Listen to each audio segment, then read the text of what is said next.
2017 में शुरू हुई संभव स्टील ट्यूब्स ला रही है अपना आईपीओ। लेकिन क्या कंपनी के फंडामेंटल्स भी उसकी स्टील की तरह स्ट्रांग हैं? तो चलिए इस वीडियो में देखते हैं आईपीओ की सारी डिटेल, फंडामेंटल और वैल्यूएशन भी देखेंगे, स्ट्रेंथ और वीकनेस भी चेक करेंगे, ग्रे मार्केट प्राइस भी देखेंगे और सारे एनालिसिस के बाद मैं दूंगा अपना ऑनेस्ट ओपिनियन। तो अगर make money with money channel पर नए हैं तो चैनल को तुरंत सब्सक्राइब कर दीजिए और बेल आइकन पर क्लिक कर दीजिए, जिससे कि आपको सारे नोटिफिकेशन और अपडेट आते रहें। तो चलिए स्टार्ट करते हैं ये वीडियो। तो सबसे पहले बात करते हैं कंपनी के बारे में। एक कंपनी इनकॉर्पोरेट हुई थी 2017 में और ये ईआरडब्ल्यू स्टील पाइप और स्ट्रक्चरल ट्यूब्स की मैन्युफैक्चरिंग करते हैं छत्तीसगढ़ में। और क्योंकि छत्तीसगढ़ में मैन्युफैक्चरिंग करते हैं इसलिए इनके पास स्ट्रॉन्ग रॉ मटेरियल एक्सेस भी है और आज के टाइम पे 15 से ज़्यादा स्टेट में इनका डिस्ट्रीब्यूशन नेटवर्क भी। अब इनके पास सॉलिड प्रोडक्ट तो है ही, साथ ही साथ एक कंपनी वेल पोजिशन्ड है इंडिया में स्टील इंडस्ट्री में रेवोल्यूशन लाने के लिए। तो चलिए ये तो हुई कंपनी के बारे में बात। अब बात करेंगे आईपीओ के बारे में।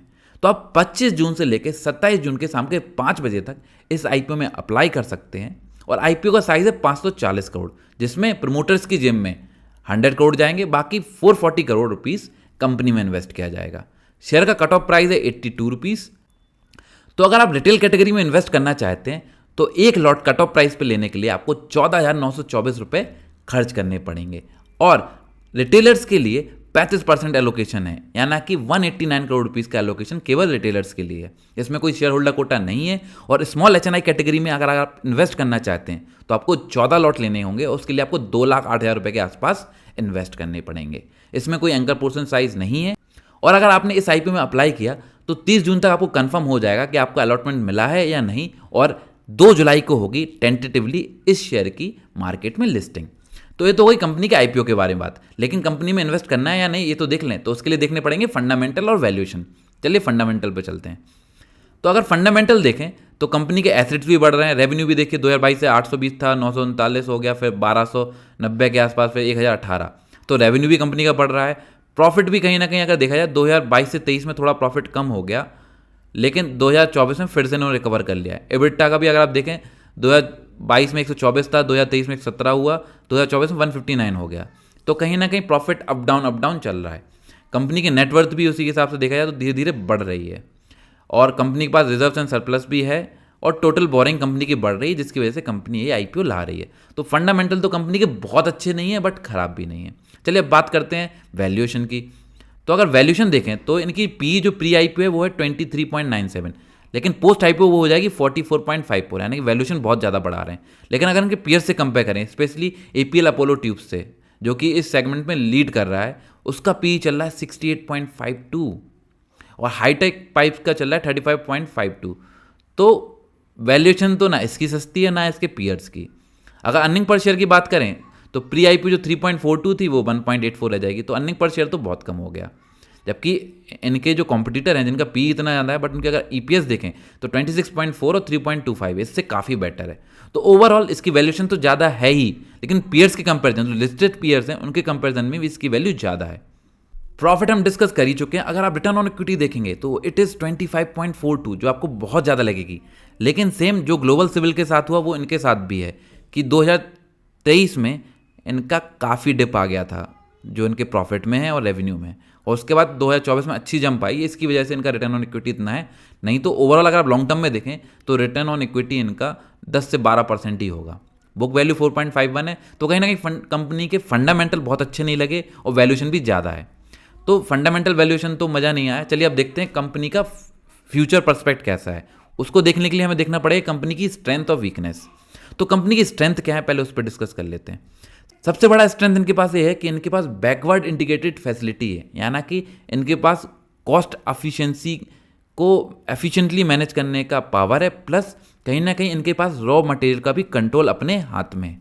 दूसरी सबसे बड़ी बात है जो हम ऑलरेडी डिस्कस कर चुके हैं कि इनके पास 15 स्टेट और 1 यूनियन टेरिटरी का डिस्ट्रीब्यूशन नेटवर्क है और लोकेशन बेस्ट जहाँ पर आपको सारे रॉ मटेरियल ईजिली प्रोवाइड हो जाएंगे वो है छत्तीसगढ़। तो कहीं ना कहीं ये जो इंडिया की सबसे बड़ी लार्जेस्ट कोल एंड आयरन और माइंस हैं उसके बीचों बीच अपना सेटअप किया है। तो उन्होंने बहुत ही वेल प्लान्ड वे में कंपनी स्टार्ट की है। बट वीकनेस क्या है? वैल्यूएशन हम ऑलरेडी डिस्कस कर चुके हैं। वैल्यूएशन बहुत हाई है और इनका कंपटीशन बहुत बहुत ज़्यादा हाई है, क्योंकि एपीएल अपोलो ट्यूब्स बहुत अच्छा परफॉर्म कर रहा है, राइट। तो इनका कंपटीशन बहुत हाई है, और कहीं ना कहीं सबसे सबसे सबसे बड़ा चैलेंज जो मुझे लगा, इनके पास केवल एक ही यूनिट है, और जिसमें महज 23 लोग ही सेल्स टीम में हैं। तो अगर ये फ्यूचर में बहुत तेज़ी से एक्सपेंड करना चाहें तो इनको बहुत सारी हायरिंग करनी पड़ेगी, और कहीं ना कहीं उनको उस लेवल पे आना पड़ेगा जिससे कि वो एक थ्रेशोल्ड मीट कर पाएँ। तो कहीं ना कहीं इनकी जो ग्रोथ स्टोरी है, इसमें ये सबसे बड़ा इशू हो सकता है कि इनके पास लिमिटेड वर्कफोर्स है, और कहीं ना कहीं इनके पास सिर्फ एक ही यूनिट है। तो इनको ग्रो बहुत तेज़ी से करना पड़ेगा अगर इनको मार्केट में सर्वाइव करना है। तो ये तो हो गई स्ट्रेंथ और वीकनेस की बात। अब बात करते हैं ग्रे मार्केट प्राइस। तो करंटली कंपनी का ग्रे मार्केट प्राइस चल रहा है 13, यानी कि लगभग 15% प्रॉफिट में दिखा रही है। बट कभी भी हमें ग्रे मार्केट प्राइस के बेसिस पे इन्वेस्ट नहीं करना चाहिए। ग्रे मार्केट प्राइस कभी भी अप डाउन होता रहता है। तो अब मैं अपना ऑनेस्ट ओपिनियन देता हूँ, लेकिन ओपिनियन देने के पहले मैं बता दूं, मैं कोई सेबी रजिस्टर्ड इन्वेस्टमेंट एडवाइजर नहीं हूँ। ये वीडियो आपके इन्फॉर्मेशन और नॉलेज के पर्पज़ के लिए। अगर आपको इस आईपीओ में इन्वेस्ट करना है तो अपने कंसल्टेंट से जरूर कंसल्ट करें, और मैं कोई बाय या सेल रिकमेंडेशन नहीं देता। तो चलिए मैं अपना ऑनेस्ट ओपिनियन दे देता हूँ।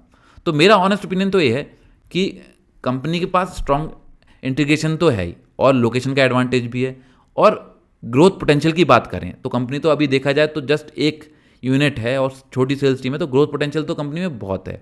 बट सबसे बड़ी प्रॉब्लम वही जो है, जो इनकी स्ट्रेंथ है वही इनकी वीकनेस भी है कि इनके पास सिर्फ सिंगल यूनिट है, राइट, और कंपटीशन बहुत ज़्यादा है।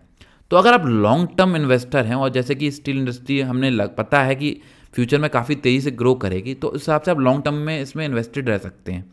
लेकिन रिस्क हमेशा याद रखिए, क्योंकि इसका रिस्क बहुत ज़्यादा हो सकता है। और दूसरा, क्योंकि जीएमपी अभी पॉजिटिव है, तो आप लिस्टिंग गेन के लिए भी इसमें इन्वेस्ट करके बाहर आ सकते हैं। बट कभी भी हमें जीएमपी के बेसिस पे इन्वेस्ट नहीं करना है, क्योंकि चांसेस आर वेरी हाई कि अगर कंपनी अच्छी नहीं हो, जीएमपी जीरो भी हो सकता है लिस्टिंग के पहले, राइट। तो अपना दिमाग लगाएं, और जितनी मैंने एनालिसिस बताई उसके बाद खुद डिसाइड करें कि आपको इसमें इन्वेस्ट करना है या नहीं। तो वीडियो अच्छी लगी तो वीडियो को लाइक कर दो, और चैनल को सब्सक्राइब कर दो, और अपने दोस्तों के साथ ये वीडियो शेयर करो, जिससे कि वो भी इन्फॉर्मेशन का फ़ायदा ले सकें। तो चलिए मिलते हैं अगले वीडियो में। धन्यवाद।